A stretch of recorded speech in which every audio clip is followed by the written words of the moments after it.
So man, Destiny 2, where do we even begin with this game? When I initially saw gameplay and reveal footage of this game, I thought it was going to be a lot like Destiny 1, and it is, but it's also much better than Destiny 1. In fact, Destiny 1 actually kind of feels like a Destiny 2 demo. That's how much more polish has gone into this version. It looks amazing on PC, and hopefully, unlike the last game, there won't be a metric ton of DLC this time around. Let me get to how it does things better though, because I'm sure with my statement you guys are wondering.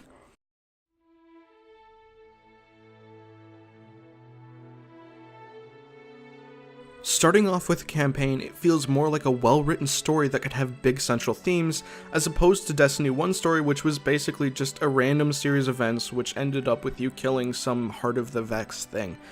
In all honesty, that was the best part of the campaign. That boss battle I went back to about 3 or 4 times, just because it was so damn nice. In all honesty, the danger in this game feels much more real.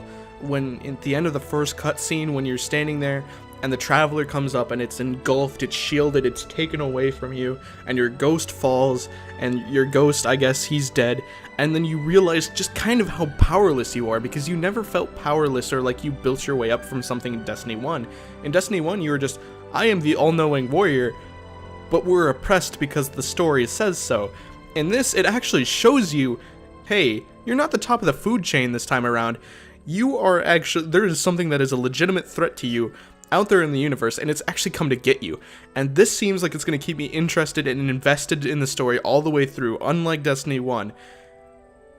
And it's just, it's looking really good, because it's almost like Destiny 1's plot was just kind of like a setup to say, hey, this is what the Guardians were like, and this is what's threatening them. But who knows? The point is, the campaign looks so much better. Like, there was actually attention to detail put into it this time around. And that just makes me happy, because I'm all for stories. And I'm hoping that the Red Legion, I think that's what it's going to be called, the Red Legion campaign is going to be multiplayer, because I know my friends and I who are going to be getting Destiny 2, we're going to want to go through it together. Either that, or we may just go through it on our own, but if we're going to be doing it together, that's going to be fantastic. I hope that's the case. I think that was the case in Destiny 1 as well, but we'll see.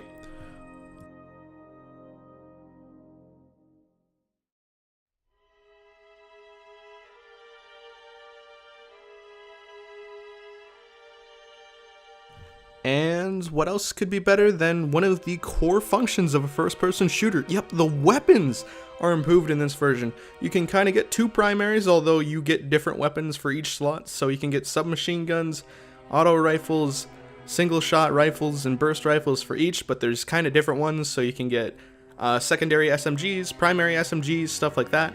And then you've got the power weapons, which are your snipers, your grenade launchers. Train go boom.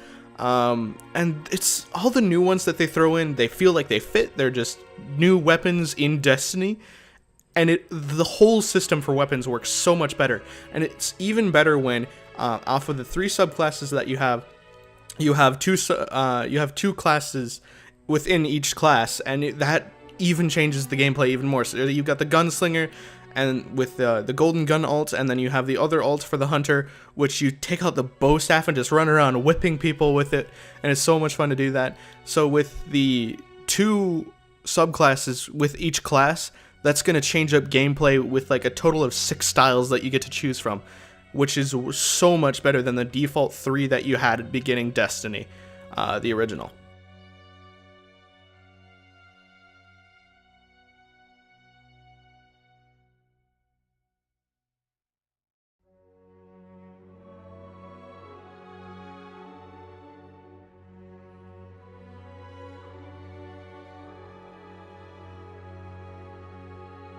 What else does this game do better than the first Destiny? Well, the PC version.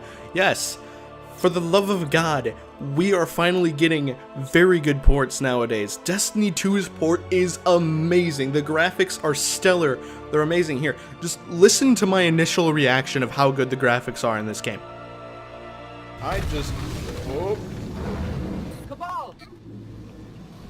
Oh, well, apparently we're fighting shit now. Ladies and gentlemen, welcome to the Destiny 2 beta, and I am recording footage Whatever they want, it must be here. In the This last game looks fantastic at like 75 frames, dude. I'm playing as a female. I watched the intro cinematic by myself, and I started the game and I was like, whoa, this looks fantastic. So I needed to record my own footage and see if this works. Okay, with that being said, I've got a 1060 and an i5. I'm running the game at 1920 by 1080 on highest settings without motion blur, and the game never drops below 75 FPS. And some people would say, oh, I thought 60 was the target. My monitor has a 75 Hz refresh rate, so I see 75 frames per second instead of 60. And it never drops below that. Never. Never. Never in gameplay does it drop below that. It's 100% better than the console version. It's definitely the place to play it. And if you do like to use the controller, the option is in there, so you're not left out. You can experience the superior version of Destiny 2 with your favorite input device, and that's what I love about this game.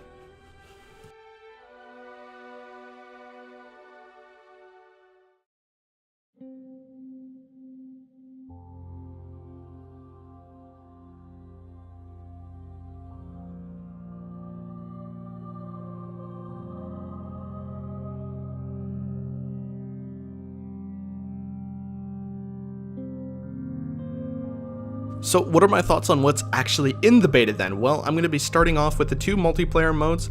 Control is like domination if you've played Call of Duty. It's hectic and fun, and a lot of people die, and you're going to die a lot as well. But that's what I like about it, because it's sort of just, it's a game of tug of war, but it's kind of shorter than Dom and Call of Duty.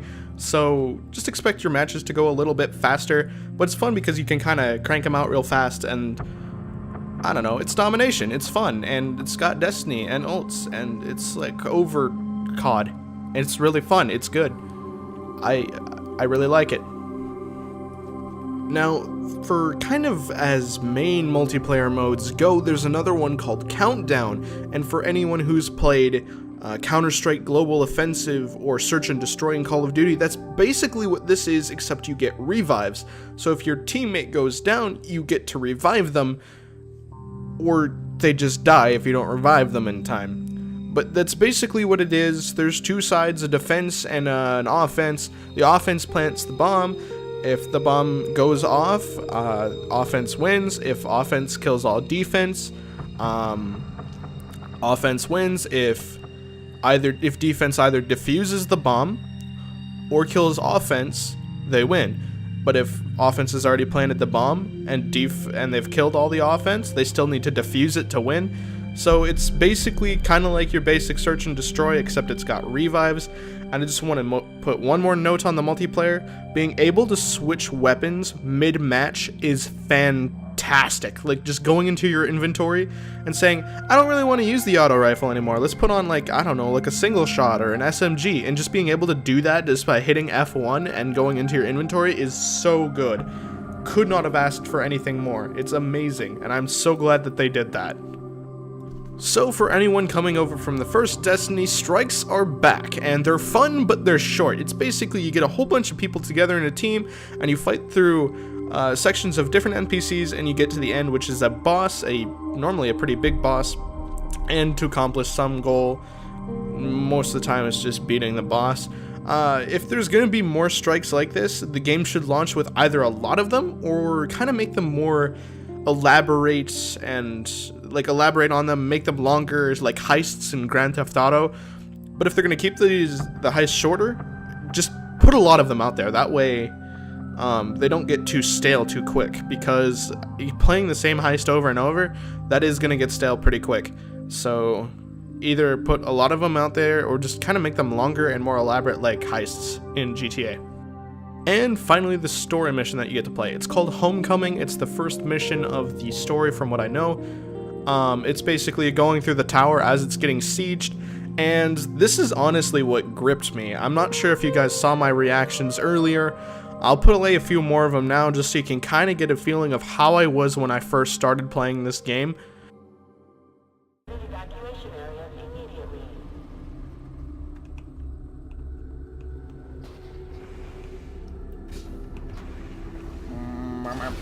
Oh, hi.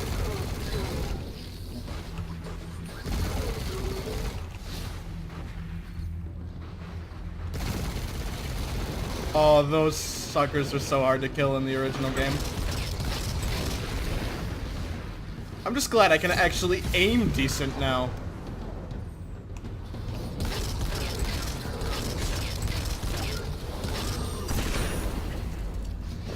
I don't know the key for my super. Maybe we'll find that out later.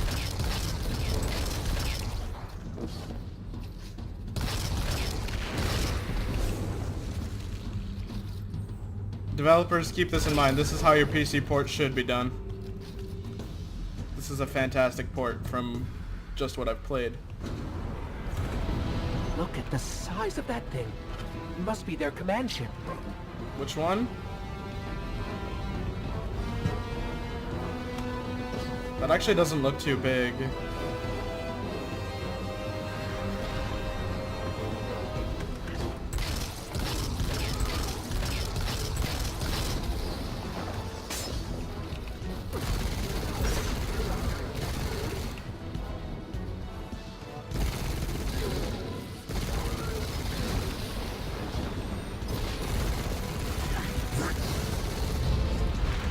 Oh boy!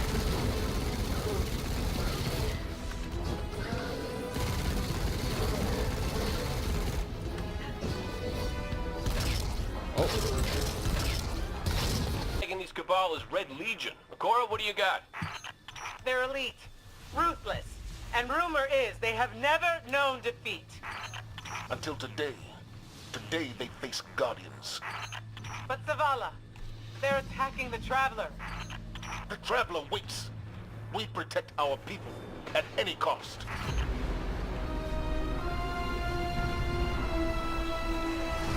Man, look at this. Oh, hey, it's another player. It's another player. Let's go help him out. Oh my god, that looks fantastic. No! Ah, this place was so... Ah, the familiar Destiny 1 Plaza.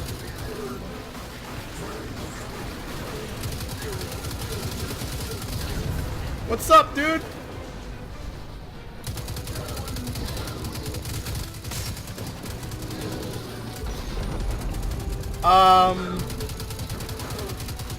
Melee! Nope, never mind. Melee!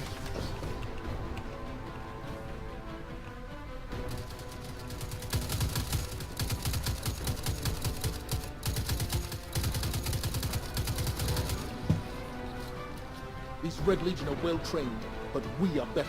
We will hold this line until the last civilian is safely away. See, is there a way I can interact with you? Nope. Okay, we're good. Incoming! Fall back to my shield!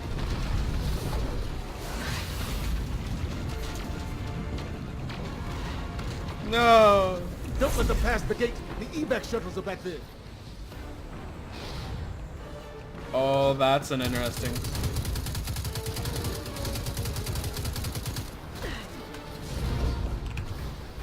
Granada!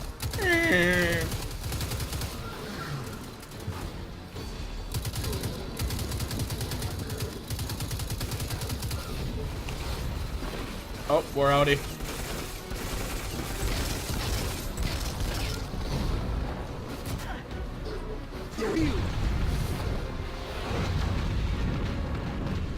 So close. Skillster, I got you. Show them what Guardians are made of! Alrighty, let's do this. Oh, that's so cool.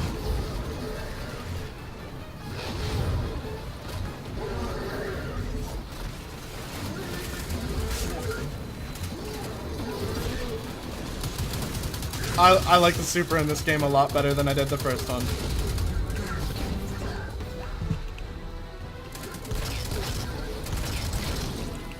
Zavala, the last of the shuttles is away.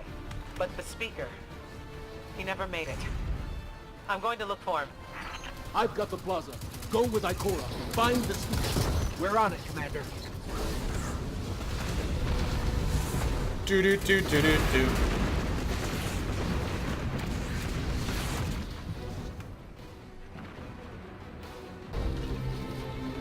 We actually get to go in the city.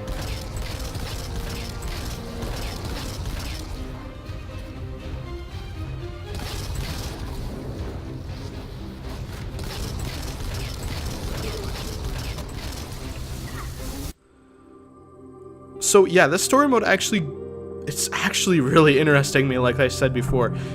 Like I said, you feel powerless when Gull kicks you in the face and kills your ghost. Rip Ghost Boy, too pure for this world, did not deserve death.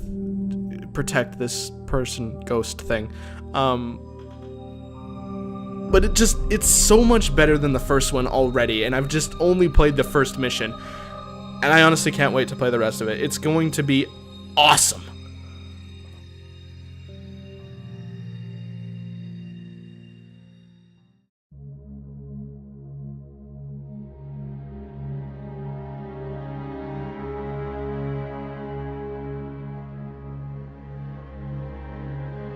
So in conclusion then, it feels like Bungie has listened to a lot of the criticisms of the first games and made adjustments to the game based on them.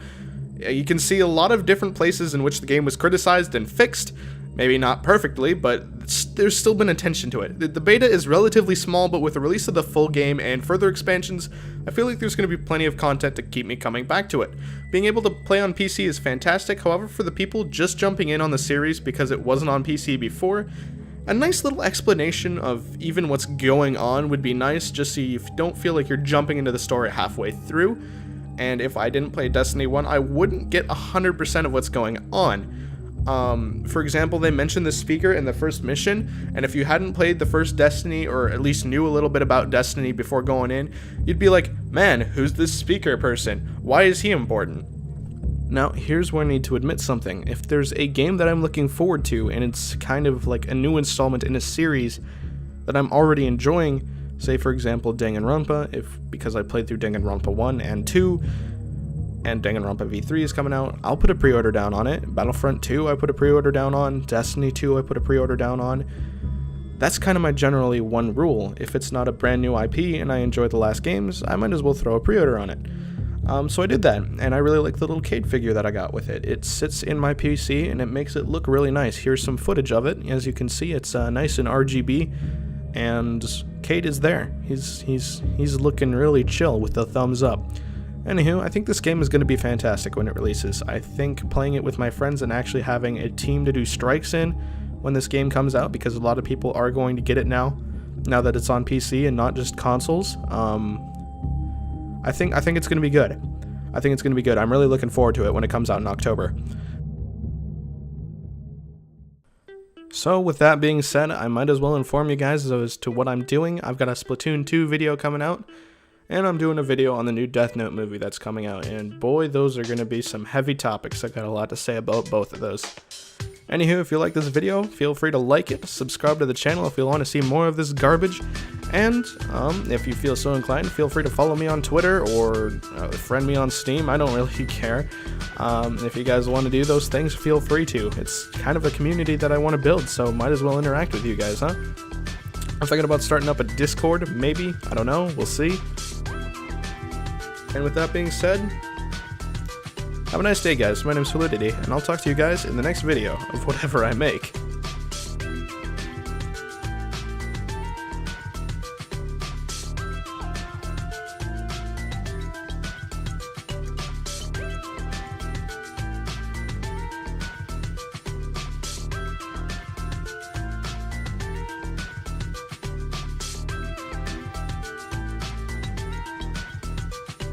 Train go boom.